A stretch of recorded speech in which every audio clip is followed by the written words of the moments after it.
You are listening to the Atlanta Real Estate Forum radio show, All About Real Estate Edition, shining a light on the movers and shakers in the real estate industry. The home builders, developers, realtors, and suppliers making it all happen. And now, here are today's hosts. Good morning and welcome back to the All About Real Estate Edition. I'm your host, Carol Morgan, joined in studio by my co-host and friend, Todd Schnick. First, we'd like to kick things off by thanking our sponsor, New American Funding. They're our 2021 show sponsor, which is our 11th year on air. It is a great year with them as a partner. Next, I want to introduce our guest. I'm really excited to find out more about the program he's going to talk to us about today. This is going to be a really interesting show. Welcome to Adrion Bell, Director of Marketing and Communications for the Georgia Department of Community Affairs. Welcome, Adrion, and kick us off by telling us a little bit about yourself. Hey, good morning, and thanks so much for having me. I am with the Department of Community Affairs, which is a state agency. We matter of fact, manage or administrate over 79 programs for the state. Those programs range in everything from like our Georgia Dream program, our Housing Choice Voucher program, a lot of public housing assistance, our Housing and Historic Preservation Division, just a host of programs. But the one main one that I wanted to talk today about was the Georgia Rental Assistance Program. And so I can, whenever you're ready. We're that's what we're here today to principally talk about is this Georgia Rental Assistance Program. I wish we had more time to dive into the Department of Community Affairs. Everyone always says, well, government doesn't really do anything for me. Well, then you're not familiar with DCA. 79 programs, I think you said. It's an amazing organization that serves Georgians so well. I wish we could really get into a lot of those great programs. As Carol suggested before the show, I'll probably have to have you back to talk about some of those other great programs. But for today, we're focusing on rental assistance. So kick us off by giving us a quick overview of that specific program, what it does and who it serves. Okay. The simplest way to understand it is because of the COVID crisis and the unemployment that it caused, the government released I think it was like $25 billion to the nation, to different states, to actually help for rental assistance, help people stay in their homes. And so Georgia, between two different allocations, received $989 million. Back at the beginning of the year, about March, we received $552 million. And then toward the middle of the year, we received about $437 million. So total out $989 million. Now, they also gave us guidelines on how we are to administer that program and who gets that money. So it's not like your stimulus checks where you just say, okay, well, anybody that made a certain amount of money and had a bank account pretty much could get those funds. This program is a little different. You do have to apply. And the program is designed to basically, like I said, keep people in their homes, but you have to show a rental arrearage. You have to show certain identifications, and I can go into the qualifications, but that's basically the overview of the program, just to make sure that people who have been hit by this COVID crisis, they are behind on their rent, the landlords are trying to evict them. We even have a part of this program where we partner with the Georgia Legal Services Program, where we can even represent people in court to say, hey, I know that an eviction has been filed, but we have a program and this person has applied for it. And so we work with our magistrate judges and our court systems to just basically a strong effort of trying to keep people in their homes. It's so interesting and so needed. That's a lot of money. I guess I've got a little bit of a two-part question. Who can apply for the rental assistance program? And then how many people do you think you'll be able to help with that amount of funding? It's hard to say how many will be able to help because the program doesn't have a cap on it. For example, it no longer, I think at one time it did, but now it doesn't. So you could come in and show that your rent is $300 a month, or you could show that your rent is $1,300 a month or $3,300 a month. So it's kind of hard to say how many people we're going to be able to help. I can pull the figures and tell you how many we have in just a second. But your first question was on who can apply. For example, there's an income requirement, the first thing. So you have to, when you go to our site, which is GeorgiaRentalAssistance.ga.gov, when you go to that site, they'll ask you to click whether you're a tenant or whether you're a landlord. So tenants and landlords can apply. All right. If you are a tenant, then your income has to be 80% of the average median income for that particular area. So it will ask you to put in the zip code for the property. And then it would automatically, as you click through the program, it will ask how many people in your household. And then it will ask if that household's income is 80% of the AMI for that area, average median income for that area. Then you have to go in and talk about your unemployment. If there's a member of your household that has qualified for unemployment, or if you have had a reduction in your income for that household, then that also adds in. And the good thing about this program is it is as of the time that all of that income information is judging at the time of application, not judging back on what you made in 2020 or what you may have made at the beginning of the year. Is saying, what are you making now? Do you have an income coming in now, and how that's going to affect your arrearages? Then it looks at people who are facing evictions. If you've received something from your landlord saying that you're going to get evicted.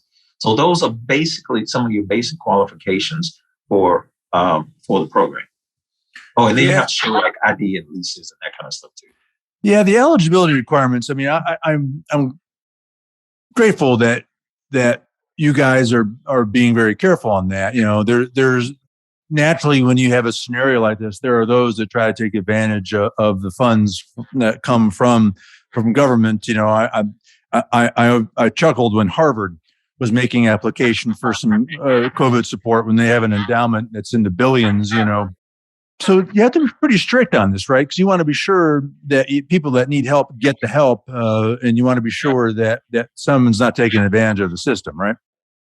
Definitely. As a matter of fact, the U.S. Treasury guidelines kind of mandate that we have to go by their guidelines. They come in and they audit us. As a matter of fact, we have a report that's due today to the U.S. Treasury, and it asks things like, how are you marketing and advertising this program? We have to show how the money is being spent, how many people we have helped. So yes, we are monitored by the U.S. Treasury. You mentioned landlords can apply. How does that work and how do they qualify? Landlords basically just have to show that there is an arrearage from one of their tenants. And the tenants have to apply as well. Okay. And so the tenant has to qualify. Then the landlord gets in and gives all their information. And basically, the landlords have to just provide, they have to fill out an application as well. They have to provide all their identification, a copy of the lease, documentation of rental arrearages, and then a W-9 or bank information for the ACH payment, because we pay it, directly to bank account. But the thing with landlords is you have to have a tenant apply as well. So they have to work together. Now, it doesn't work in reverse. And what I mean by that is, let's say a tenant has a landlord that says, hey, I don't want to get involved in this. Just give me my money. That tenant can apply and without the landlord, show the arrearages, show the required documents, and then we will have that tenant sign the proper form saying that they are going to use this money to pay for their rental arrearages. We will then pay the tenant directly, and then that tenant will go and pay their landlord. But under normal circumstances, or under the circumstances where both parties are participating, then we pay the landlord directly. Interesting. Well, I'm glad that you guys do that. There's a lot of press that talks about these souls that have lost work and thus they're struggling to make their rent payments. But you got to feel for the landlords too. I mean, I think I read somewhere that a majority of the landlords are not these rich 1%ers. I mean, they're small business people, and so this has been a hardship for them as well. And so I'm glad that you guys have a means by which they can be engaged in this process as well. So once the application's made, what kind of timetable are we talking about here? Do you have money sent to you overnight, or is it several weeks? What's the timetables here? It could be 30 to 60 days. Reason being, we get so many applications. We hired about since March or April, we have hired probably about 200 processors. Wow. Now, we've netted out about 140 to 150 of them because of normal turnover. So those people sit and they go through the files or the applications carefully to make sure all the documentation is correct. Now, let's say, for example, and what holds up sometimes applications is if a person doesn't have something in their file, or it's not correct, or it's not, it doesn't meet the guidelines, for example, for a state identification or the guidelines for a lease or something like that. Our people will reach out either by phone or by email to contact that person. The problem we're running into a lot of times is disconnected phone numbers. So I applied 2 or 3 weeks ago, decided to change phone numbers and forgot that I put the old phone number on the application, didn't put the new one on it. Or an email bounce back or something. And it's real simple, but that's something that would cause your application to be delayed because we can't proceed until we have the proper documentation. All documentation complete and everything else, we usually get the payments out within 30 to 60 days. Fast credit approvals, accelerated loan processing, expedited underwriting. Call your New American Funding loan officer today to get pre-qualified. For more information, call New American Funding at 678-898-3540. That's 678-898-3540.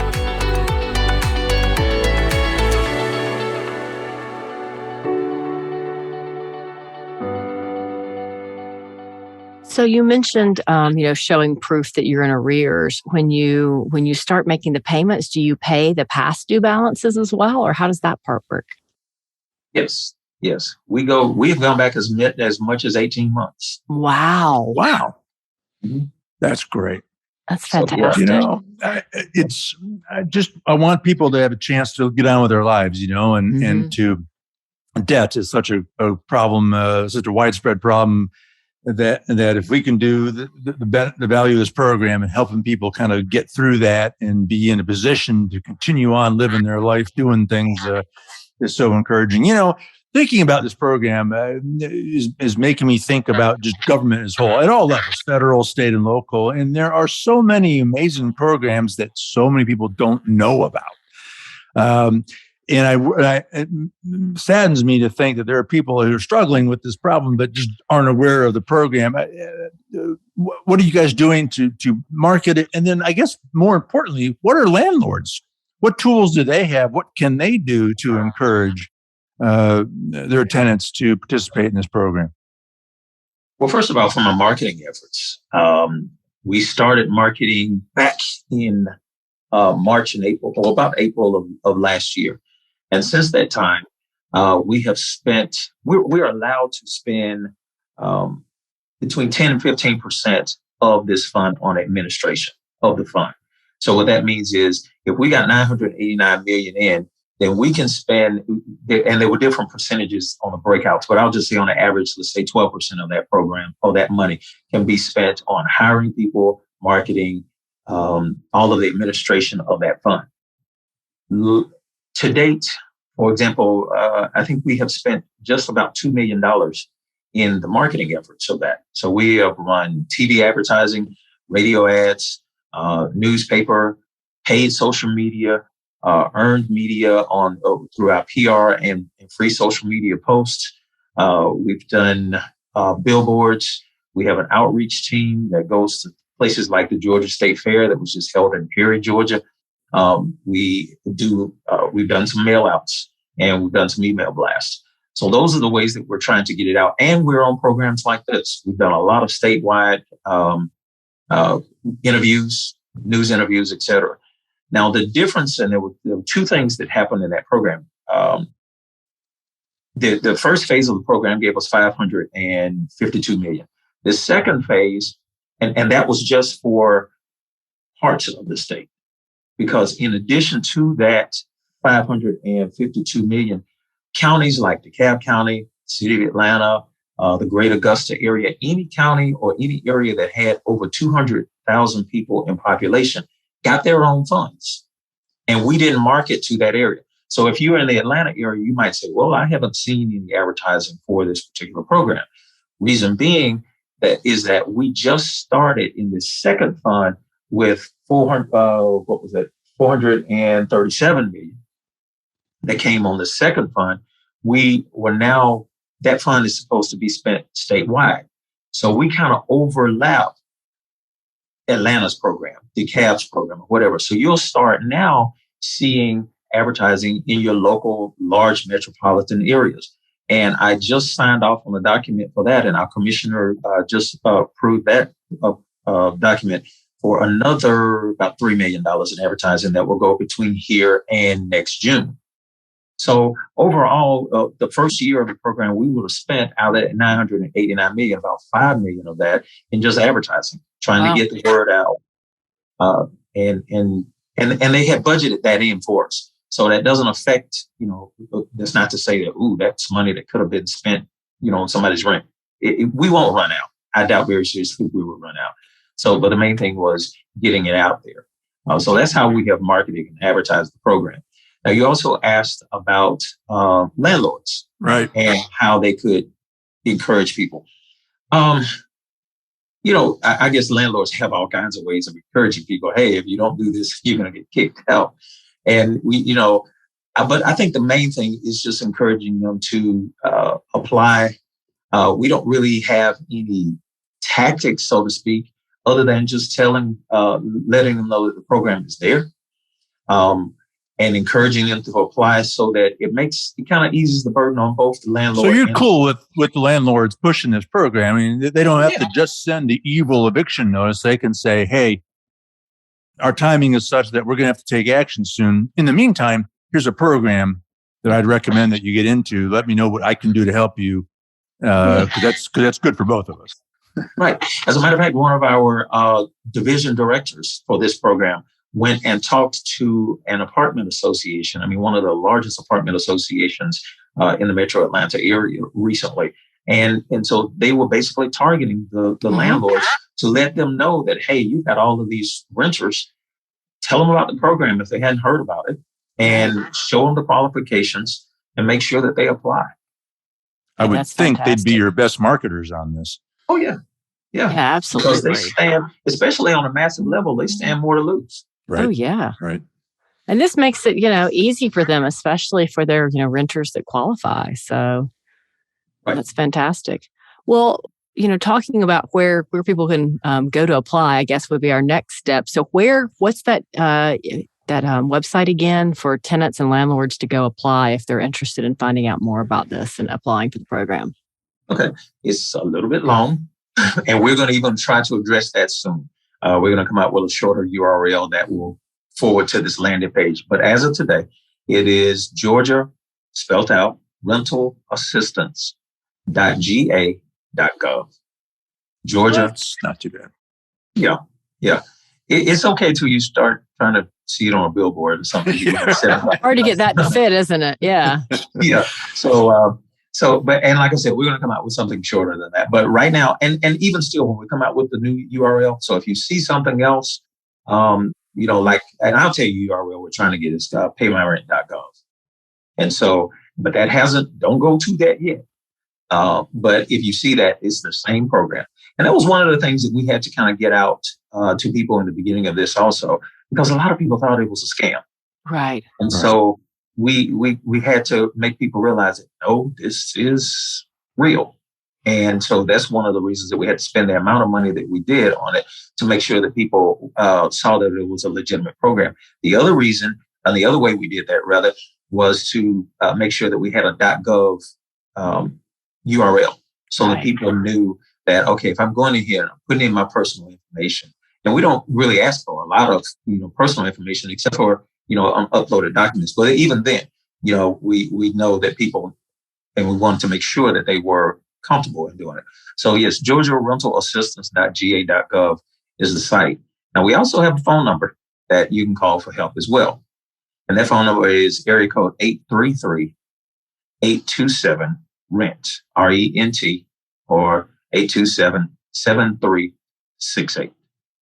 Got it. All right. Well, kudos to you and your colleagues at the Department of Community Affairs.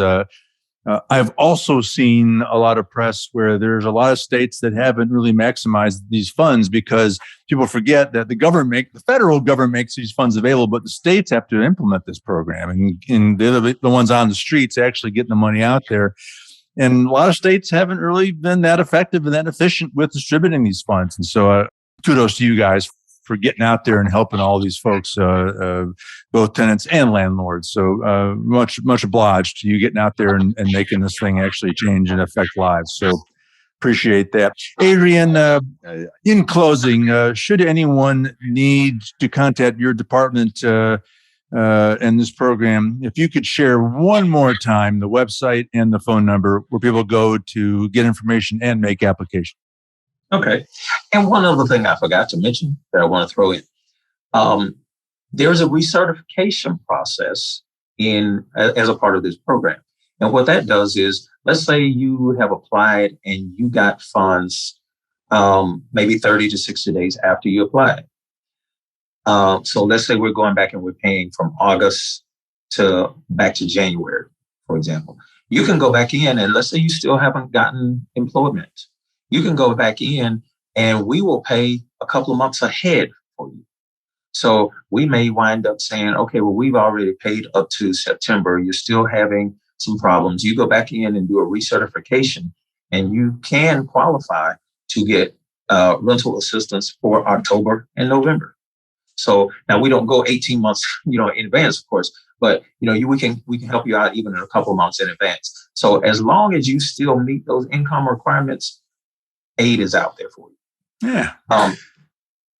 To answer your question about the website again, it's Georgia, spelled out, rentalassistance.ga.gov. And that phone number is area code 833-827-RENT, 827-RENT. Outstanding. Adrion Bell, the Director of Marketing and Communications for the Georgia Department of Community Affairs. Adrion, grateful for you carving out a few minutes to join us and sharing some information with our audience on this program. And again, grateful to the fine work at the Department of Community Affairs for serving Georgians. So appreciate you being on the show and appreciate your service to the community. My pleasure. Thanks for having me. Our pleasure. All right. Well, that wraps this week's All About Real Estate edition. On behalf of our show sponsor, New American Funding, my co-host, Carol Morgan, I am Todd Schnick. It's all the time that we have for today. Thank you for tuning in and listening. And we'll look forward to seeing you again right here tomorrow. We'll see you then. Atlanta Real Estate Forum Radio is made possible by Denim Marketing, the publisher of Atlanta Real Estate Forum, Atlanta's favorite source for real estate and home building news. Denim Marketing is a comfortable fit, like your favorite pair of jeans. Denim Marketing tailors marketing strategies to meet your specific needs and niche. Try them on for size. They will work to create a perfect fit for your company's marketing program. Call them at 770-383-3360 or send an email to info@denimmarketing.com. For more information on Atlanta Real Estate Forum Radio or to inquire about being a guest, contact info@atlantarealestateforum.com. Check out the radio show by visiting atlantarealestateforum.com or by listening to the show on your favorite podcast app. And if you enjoyed today's broadcast, we'd sure appreciate a rating and review on iTunes. Thank you again for listening, and we'll see you next time on Atlanta Real Estate Forum Radio.